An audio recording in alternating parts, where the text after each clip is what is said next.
Hello, I'm Sebastian. Welcome to Nine Nar Trees podcast.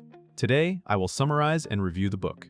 Walking on Eggshells by Jane Isay explores one of the most emotionally loaded relationships in adult life, the ongoing bond between grown children and their parents. Drawing on Isay's long experience as a family counselor and on widely discussed family dynamics, the book focuses on why conversations that seem simple on the surface can trigger outsized reactions, hurt feelings, and lasting distance. It looks at the legacy of childhood roles, unspoken expectations, and long-remembered grievances that can turn everyday contact into tension. Rather than reducing conflict to blame, Isay emphasizes understanding patterns, naming what is really happening, and learning new ways to communicate that protect dignity on both sides.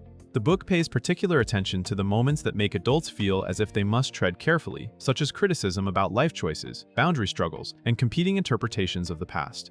Its aim is practical, helping families replace avoidance and explosions with clearer, calmer engagement. I will give you key takeaways from this book.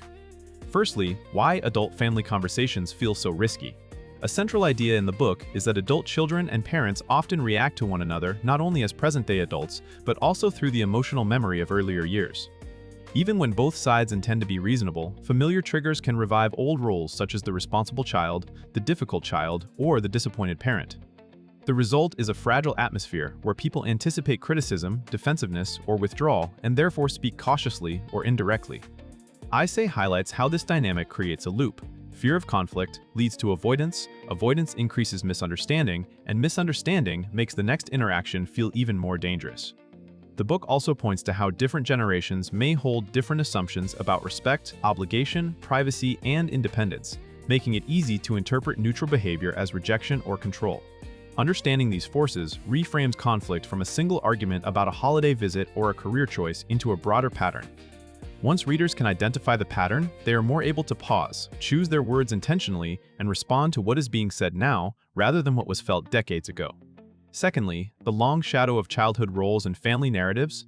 Isay examines how families create enduring narratives about who each person is, and how hard it can be to outgrow them.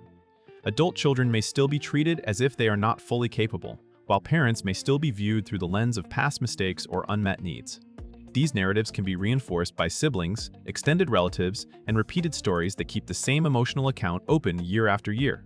The book encourages readers to notice the labels that quietly drive interaction, such as the peacemaker, the rebel, or the fragile one, and to recognize how these labels limit authentic adult connection. When a parent offers advice, an adult child might hear control. When an adult child sets a boundary, a parent might hear abandonment. Both reactions may be rooted in old identity assignments rather than current reality. By exploring how these family stories form, the book helps readers separate historical pain from current intent.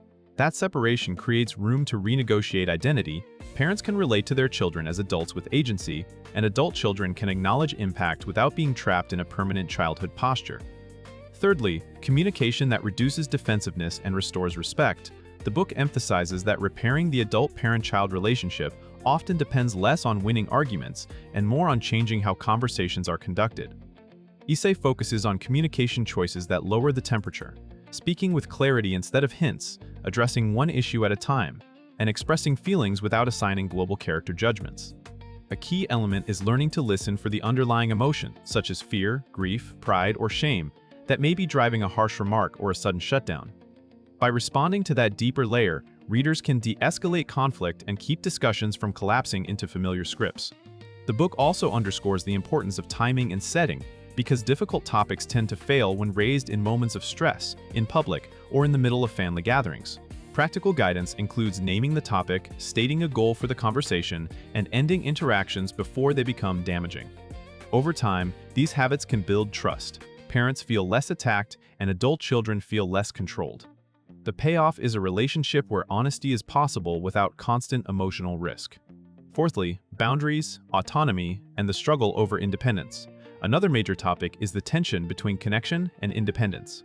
Adult children may want closeness, but also freedom from unsolicited advice, guilt, or obligations that feel disproportionate.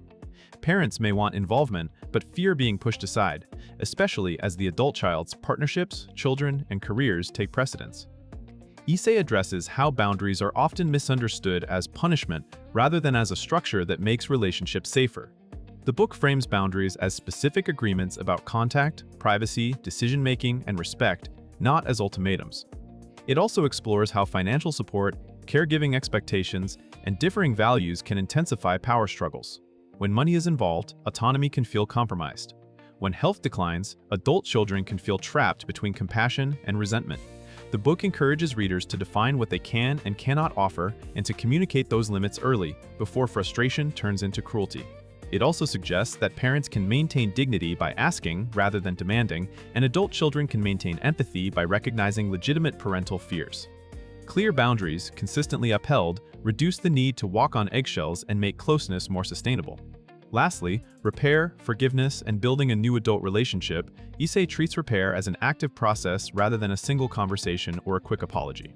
The book looks at how reconciliation may require acknowledging past hurt, accepting imperfect outcomes, and choosing forward movement even when complete agreement is impossible.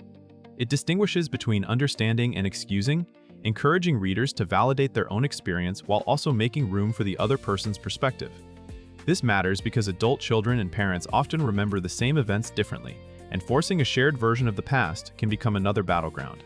The book also emphasizes that forgiveness is not always immediate and may not mean resuming the same level of closeness.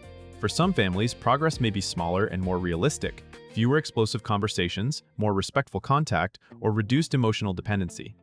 Isay highlights the value of small, consistent changes, such as a new way to respond to criticism or a commitment to end arguments sooner. These shifts can gradually reset expectations and rebuild goodwill.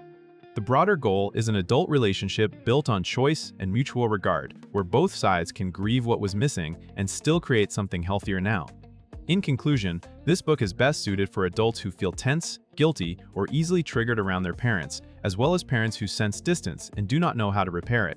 It can also help readers navigating major life transitions that bring family dynamics to the surface, including marriage, divorce, becoming a parent, relocation, or stepping into caregiving roles.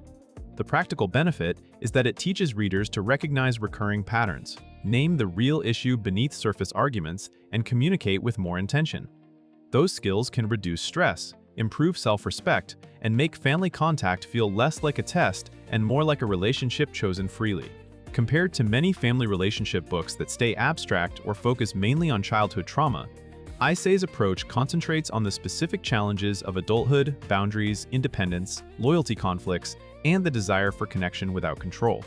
Its value is in helping readers move from avoidance and resentment toward clearer expectations and workable conversations.